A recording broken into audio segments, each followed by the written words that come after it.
Hello friends, आप सभी का मेरी इस वीडियो में बहुत बहुत स्वागत है।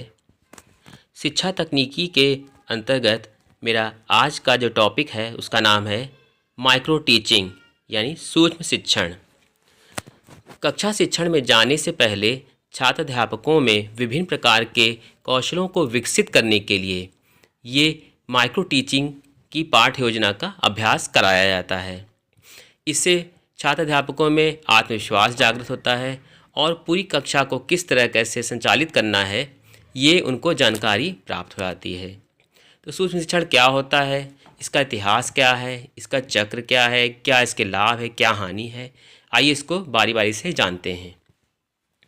सूक्ष्म शिक्षण एक प्रकार की प्रयोगशाला विधि है जिसमें छात्र अध्यापक शिक्षण कौशलों का अभ्यास करते हैं। जितने भी टीचिंग स्किल्स होती हैं इसमें अभ्यास कराया जाता है।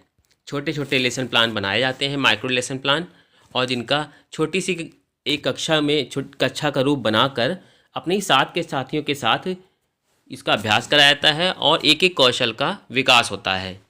इसके पश्चात उनमें आत्मविश्वास जागृत होता है और विभिन्न प्रकार की स्किल डेवलप हो जाती हैं। तो इसका इतिहास क्या है? सूक्ष्म शिक्षण का विकास सर्वप्रथम स्टैनफोर्ड यूनिवर्सिटी में किया गया। इसके पश्चात सन 1961 में कीथ एचिसन, बुश तथा एलन ने सर्वप्रथम प्रारंभ किया। भारतवर्ष में सर्वप्रथम डी तिवारी ने सूक्ष्म शिक्षण शब्द का प्रयोग शिक्षण प्रशिक्षण के क्षेत्र में किया। भारतवर्ष में सन 1974 में सूक्ष्म शिक्षण के क्षेत्र में सर्वप्रथम प्रकाशन पासी तथा शाह ने किया। इसमें प्रथम बार सूक्ष्म शिक्षण के विषय में वैज्ञानिक जानकारी प्रदान की गई। सन 1978 में इंदौर विश्वविद्यालय में सर्वप्रथम सूक्ष्म शिक्षण पर राष्ट्रीय प्रायोजना national proposal for the project का निर्माण किया। यह शोध योजना National Council of Educational Research and Training नई दिल्ली के सहयोग से पूर्ण की गई। भारतवर्ष में आज भी सूक्ष्म शिक्षण पे बहुत सारे कार्य किए जा रहे हैं। सूक्ष्म शिक्षण की परिभाषा D.W. एलन ने एक परिभाषा दी जो कि काफ़ी उपयोगी सिद्ध हुई है। सूक्ष्म शिक्षण सरलीकृत शिक्षण प्रक्रिया है जो छोटे आकार की कक्षा में कम समय में पूर्ण होती है। सूक्ष्म शिक्षण में क्या होता है, एक कुछ छोटे समूह को बनाया जाता है जो अपने आपस के ही साथी जो होते हैं उन्हीं का समूह बनाकर शिक्षण कार्य किया जाता है, जिससे कक्षा की जटिलताएं कम हो जाती हैं। तो इस प्रकार से स्किल डेवलपमेंट प्रोग्राम होता है। सूक्ष्म शिक्षण के सिद्धांत एलन तथा रेयान ने सूक्ष्म शिक्षण को मुख्य रूप से 5 सिद्धांतों पर आधारित बताया है। ये सिद्धांत कौन कौन से हैं? सबसे पहला है सूक्ष्म शिक्षण वास्तविक शिक्षण है। कुल मिला के जो भी हम टीचिंग कर रहे हैं पूर्ण रूप से एक ये रियल टीचिंग मानी जाती है। दूसरा है इस शिक्षण में कक्षा शिक्षण की सामान्य जटिलताओं को कम कर दिया जाता है, क्योंकि कक्षा बहुत बड़ी होती है, इतने सारे लोगों के साथ टीचिंग स्किल डेवलपमेंट करना, फिर फीडबैक देना, ये काफ़ी कठिन होता है। इसलिए कक्षा में छात्रों की संख्या या छात्र अध्यापकों की संख्या बहुत कम कर दी जाती है। एक समय में एक ही कार्य विशेष तथा एक ही कौशल पर बल दिया जाता है। ये जो तीसरा पॉइंट है इसमें यह लिखा है कि एक बार में सिर्फ एक ही कौशल का विकास किया जाता है और उसी की बार बार प्रैक्टिस की जाती है, उसी का बार बार अभ्यास कराया जाता है जब तक कि वो स्किल डेवलप ना हो जाए। चौथा है अभ्यास की प्रक्रिया पर अधिक नियंत्रण संभव होता है। जो भी हम अभ्यास करा रहे हैं उस पर हमारा पूर्ण रूप से नियंत्रण होता है कि जो भी लेसन प्लान बनाया है जिस हिसाब से इसको पढ़ाना उसी हिसाब से इसको आगे प्रेजेंट भी करना है। इस तरह से उस पर नियंत्रण होता है।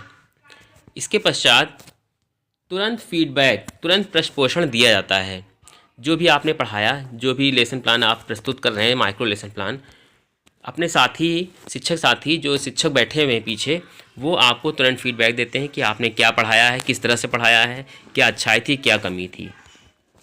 तो ये कुल मिला के 5 सिद्धांत एलन तथा रेयान के द्वारा दिए गए। फिर इसके पश्चात सूक्ष्म शिक्षण चक्र, माइक्रो टीचिंग साइकिल।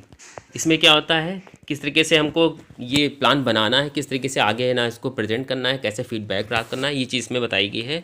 सबसे पहले क्या होता है, यहाँ पर हम पाठ योजना बनाते हैं। तो ये हमने पहले पाठ योजना तैयार कर ली। तैयार करने के बाद फिर आपने यहाँ पर माइक्रो टीचिंग यानी कि सूक्ष्म शिक्षण कार्य किया, और इसका टाइम जो होता है ये होता है 6 मिनट का होता है। सूक्ष्म शिक्षण आप 6 मिनट तक करते हैं। फिर इसके पश्चात जब आपने टीचिंग कर ली, फिर इसके बाद आलोचना की जाती है। ये देखिए, ये आलोचना, ये भी 6 मिनट तक की, ये भी आलोचना की जाती है। फिर इसके पश्चात पुनः पाठ निर्माण, कुछ कमी है या कुछ ऐसा है कि जिससे ना लोगों को समझ में नहीं आ रहा, तो उसके लिए रीप्लान किया जाता है। रीप्लान की प्रक्रिया जो है, क्योंकि इसमें लिखने में समय ज़्यादा लगता है, तो इसमें टोटल 12 मिनट का समय लगेगा। फिर इसके पश्चात पुनः शिक्षण किया जाता है जो कि 6 मिनट तक होता है, और इसके पश्चात पुनः फीडबैक दिया जाता है, ये भी 6 मिनट का होता है। इस तरीके से अगर हम देखें तो 6 मिनट इधर, 6 12 और 12 24 और 6 30 और 6 36, तो कुल मिला के यहाँ पर 36 मिनट का समय लगता है। इस प्रकार से सूक्ष्म शिक्षण की ये साइकिल पूरी हो जाती है। इसके पश्चात सूक्ष्म शिक्षण के लाभ क्या हैं, क्या फ़ायदा है माइक्रो टीचिंग कराने का। तो सबसे पहला इसमें है, सूक्ष्म शिक्षण से शिक्षण प्रक्रिया सरल हो जाती है। जो भी हम पढ़ाने जा रहे हैं तो इससे शिक्षण प्रक्रिया जो है हमारी आसान हो जाती है।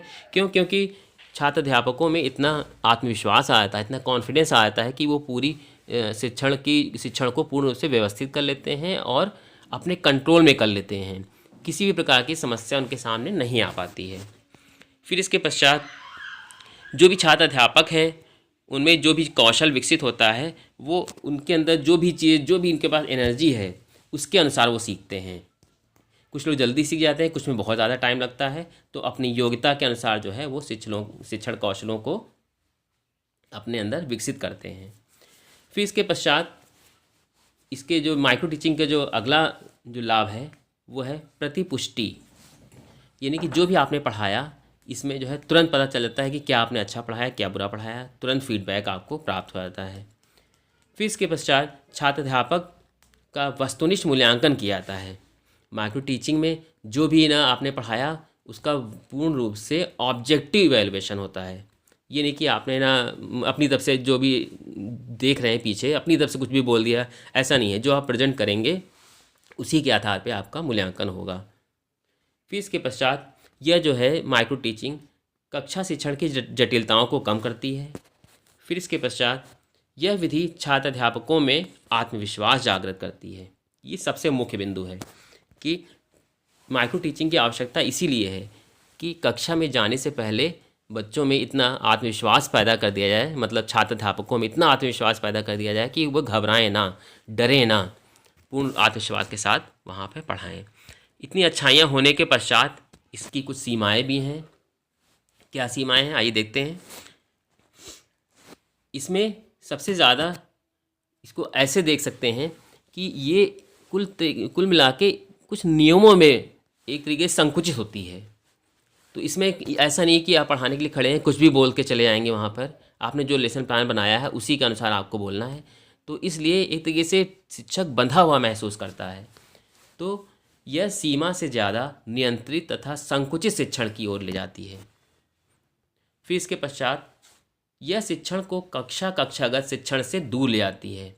अगर ठीक से देखा जाए तो क्योंकि ये माइक्रो लेसन प्लान होता है और माइक्रो टीचिंग कराई जा रही है शिक्षण कौशल के विकास के लिए, तो जो रियल टीचिंग होती है क्लासरूम में जैसे ना पढ़ाया जाता है, तो उससे जो है अगर देखा है तो ना बहुत ज़्यादा दोनों भिन्नता होती है दोनों में।